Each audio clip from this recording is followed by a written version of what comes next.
और मैं आपसे सवाल करना चाहता हूँ कि हमारा मजहब गलत नहीं है, उसमें गलतियां हम लोग करते हैं। जना हराम है हमारे मजहब में, शराब नोशी हराम है, जना हराम है, मतलब कि जैसे भी गलत काम सारे गलत है, उसमें भी लिखे हुए हैं और यही इस्लाम में भी हैं। ये दोनों जो है ना मतलब कि कॉमन है इनमें, तो अच्छी बातें दोनों तरफ हैं और सिर्फ इस बुनियाद पर हमें दोज़ख में डाल दिया जाएगा कि हम सिर्फ कलमा नहीं पढ़ते। अदरवाइज हम लोगों में भी वही चीजें हैं, सिर्फ इबादत का तरीका और है। बाकी बस इस सवाल भाई साहब आपका नाम क्या है? रावल राम। रावल राम ने एक अच्छा सवाल पूछा। उसने कहा कि उनकी मजहब किताब में भी ज़िना हराम है, बिल्कुल सही फरमाते। उनके मजहब में लिखा हुआ है कि शराब हराम है, बिल्कुल सही फरमाते। आपने अगर मेरी तकरीर सुने हिंदुइज्म और इस्लाम में यकसानियत, आपने सुने वो तकरीर को? जी। अच्छा, वो तकरीर में लिखा है हिंदू मजहब में दो किस्म के किताबें हैं, एक श्रुति और एक स्मृति। श्रुति मतलब वो किताब जो भगवान की तरफ से आती है, भगवान की तरफ से। स्मृति वो किताब जो इंसानों ने लिखी है। श्रुति में आता है वेद एंड उपनिषद, स्मृति में आता है महाभारत, रामायण, भगवत गीता, मनुस्मृति एटसेट्रा। आप अगर पढ़ेंगे आपके छंदों के उपनिषद जो श्रुति है, छंदों के उपनिषद चैप्टर नंबर 6 सेक्शन नंबर 2 श्लोक नंबर 1, नाकस्य कसिजा, भगवान एक ही है, दूसरा नहीं है। बिल्कुल भगवान एक है, दूसरा नहीं है। बिल्कुल आपके किताब में लिखा है श्वेताश्वतर उपनिषद चैप्टर नंबर 6 श्लोक नंबर 9, नाकस्य कसिच जनिता न पदीपा, नाकस्य कसिच जनिता न चदीपा, मतलब उस भगवान के कोई वालिदैन नहीं है, ना माँ है ना बाप है ना बच्चे हैं। सही लिखा है श्वेताश्वतर उपनिषद में चैप्टर नंबर 4 श्लोक नंबर 19, न तस्य प्रतिमा अस्ति, प्रतिमा के मानी होती है संस्कृत में अक्स, picture, photo, statue, idol, painting. ना तस्य प्रतिमा अस्ति, उस भगवान की कोई अक्स नहीं, कोई पेंटिंग नहीं, कोई पिक्चर नहीं, कोई फोटो नहीं, कोई स्टैच्यू नहीं, कोई स्कल्पचर नहीं। ये लिखा है यजुर्वेद चैप्टर नंबर 32 श्लोक नंबर 3 में भी, ना तस्य प्रतिमा अस्ति। तो आप अगर भगवान को मानते हैं और भगवान की मूर्ति बनाते हैं तो गलत है। आपके किताब के हिसाब से कुरान मजीद को बाजू रखो, हदीस को बाजू रखो। आप मूर्ति पूजा में मानते हैं भाई साहब? सर मैं सिर्फ कृष्ण भगवान की मूर्ति पे मानता हूँ, अदरवाइज देवता हैं वो मतलब उन पे सजदा नहीं कर सकते। सिर्फ कृष्ण भगवान को सजदा कर सकते, उसकी मूर्ति भी जायज है। ये कहाँ लिखा है कि कृष्ण भगवान की मूर्ति जायज है? किधर लिखा है? वो सर मेरे हिसाब से वो खुदा है हमारा, इसलिए बराबर। हमारे हिसाब से मैं भी अल्लाह में मानता हूँ, लेकिन अल्लाह की मूर्ति नहीं बना सके वो ही अल्लाह में मानता हूँ। अगर अल्लाह की मूर्ति बना सके तो वो अल्लाह ही नहीं है, वो लम यकुल लहू कुफुवन अहद।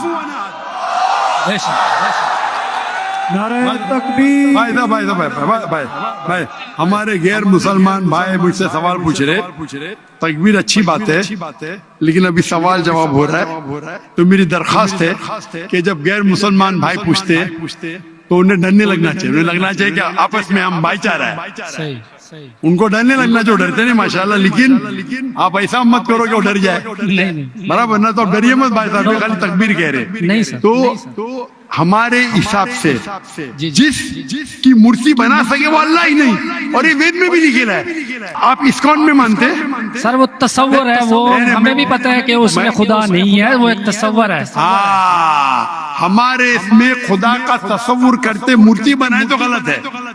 तो यही मैं कहता हूं, आप अपनी किताब का अमल नहीं कर रहे, आप अपनी किताब का सही अमल करेंगे तो आप भी जन्नत में जाएंगे। सही बात है, सही बात है। तो कुरान में नहीं क्या करते ना हम अपना मजहब पे, मतलब फॉलो नहीं करते सुनिए सही तरीके से। जी, मेरा फॉर्मूला बहुत इजी है। सही सही। कुरान मजीद में लिखा है सूरह इमरान में सूरह नंबर 3 आयत नंबर 64 में, तालौ इला कलिमतिन सवाइम बैना बैनकुम, आओ हम उस बात की तरफ जो आप और हम में यकसा है। सही सही।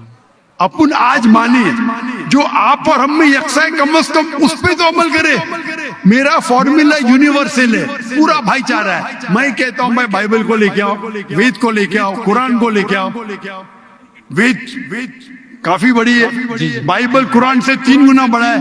हम आज वादा करें कि जो यकसा है कम से कम उस पे तो अमल करे। जो यकसा नहीं उसको साइड पे रखेंगे, कल बहस करेंगे। जो यकसा उस पे तो अमल करे। बाइबल में लिखा है, वेद में लिखा है खुदा है कि खुदा का अक्स नहीं। अगर आप खुदा का अक्स बनाते तो आप वेद के खिलाफ जाते। सिर्फ कृष्ण का बनाओ तो भी गलत है। सर वो भगवत गीता में लिखा है, इसलिए आप भगवत गीता स्मृति है, भगवत गीता महाभारत का हिस्सा है, सही क्या नहीं? सही। तो महाभारत एक स्मृति है, स्मृति श्रुति के खिलाफ नहीं जा सकती है। अगर स्मृति और श्रुति में टकराव है तो हम श्रुति को मानेंगे, स्मृति को नहीं। वेद और उपनिषद सबसे ऊपर है। सही सही। तो आपका एक पीएचडी टीचर है, वो कुछ कहता है, और एक बैचलर है। आप पीएचडी वाले उस्ताद को मानेंगे या जो बैचलर के डिग्री वाले उस्ताद को मानेंगे? किसको मानेंगे? कौन से उस्ताद को मानेंगे? PhD sir. पीएचडी। तो आपका पीएचडी वेद है। सही सही।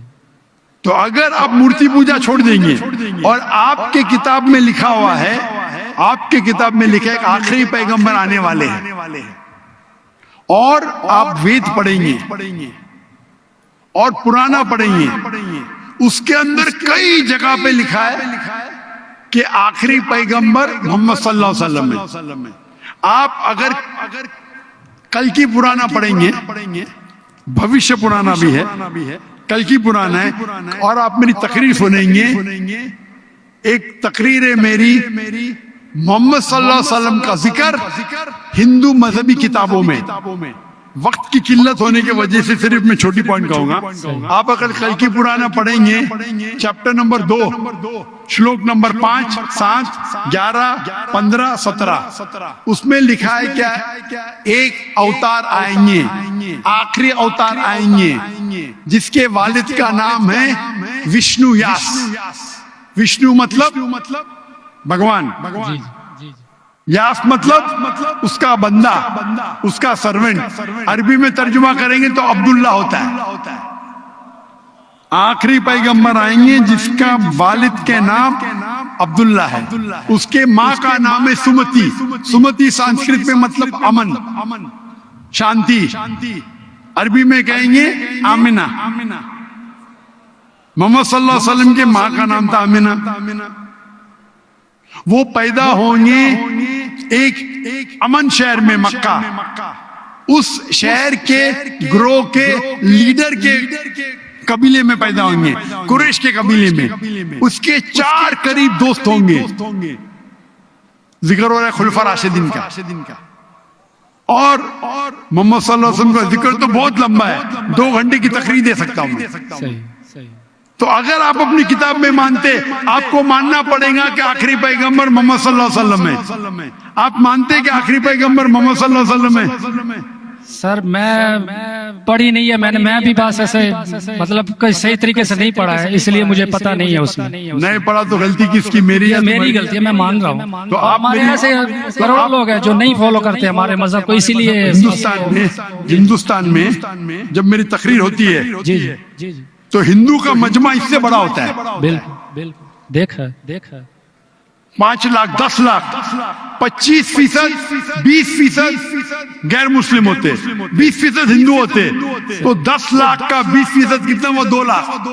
ये 2 लाख का तो मजमा नहीं ना, क्योंकि हिंदुस्तानी मुझसे मोहब्बत करते हैं जी जी, और गैर मुस्लिम भी मोहब्बत करते हैं। वो पॉलिटिशियन है, जो प्रॉब्लम होता है उनको वोट बैंक का प्रॉब्लम है। अरे हम लोग तो हार जाएंगे अभी। हिंदू जब मेरी तकरीर सुनते कहते कि 2 घंटे में हमने वो सीखा जो हमने 40 साल हमें पता नहीं था। सही। अभी जो मैं हवाला दिया, रेफरेंस के साथ आपकी किताब का हवाला दिया, तो आप अगर सच्चे हिंदू है तो आपको मानना पड़ेगा कि एक भगवान है, उस भगवान की मूर्ति नहीं है, उसके आखिरी पैगंबर मोहम्मद सल्लल्लाहु अलैहि वसल्लम है। तो आप अपने किताब पे अमल करेंगे। जी करूं। और जो चीज यकसा है कम से कम उस पर तो अमल करो। जो टकराव है वो बाद में, मैं जानता हूँ, मैंने तकरीर की है, इसमें लिखा है कि हिंदू मजहबी किताब में लिखेला शराब पीना हराम है, कुरान में लिखेला है। सही। आपकी मजहबी किताब में ये भी लिखा है कि सुअर का गोश्त खाना हराम है। सही। और आपकी किताब कुरान से सख्त है, उसमें लिखा है कि अगर आप सुअर का गोश्त बेचेंगे तो उल्टे पैर और उल्टे हाथ काटना चाहिए। ये किधर हदीस में नहीं लिखेला है, ना कुरान में लिखेला। आपकी मजहबी किताब मनुस्मृति में लिखा हुआ है कि आप उल्टे हाथ और उल्टे पैर काटो अगर वो सुअर का गोश्त बेचता है तो। सही। तो अगर आप सही हिंदू है, आपकी मजहबी किताब पढ़ो। आपकी मजहबी किताब में लिखा हुआ है कि आखिरी पैगंबर आएंगे और आखिरी पैगाम देंगे।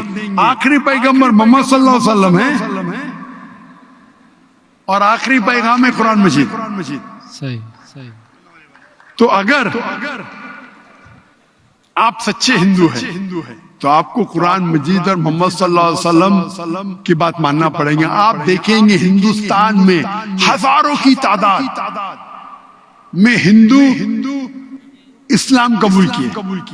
अल्लाह हिदायत दिया, मेरे वजह से ने अल्लाह ने उन्हें हिदायत दिया। क्या मेरे तकरीर के बाद कई लोग, चाहे मजमे में चाहे घर पे, अल्लाह उन्हें हिदायत दे रहा है। मैं आपसे पूछना चाहता हूँ, आप मानते हैं कि अल्लाह के आखिरी नबी मोहम्मद सल्लल्लाहु अलैहि वसल्लम है? सर मैंने अभी देखना है, जाके पढ़नी है किताब, तो अगर उसमें है तो ठीक है, सही बात है। तो मेरी आपसे दरखास्त है कि आप मेरा वीडियो का सेट जी हिंदुइज्म और इस्लाम में यकसानियत देखिए, और उसको देखने के बाद अगर कोई सवाल है तो मुझसे पूछिए। अगर आपको यकीन आता है तो हक है, तो मैं आपको दावत देता हूं कि हक का पैगाम को एक्सेप्ट करो और इंशाअल्लाह ये आपके लिए राह नजात बनेगी इंशाअल्लाह।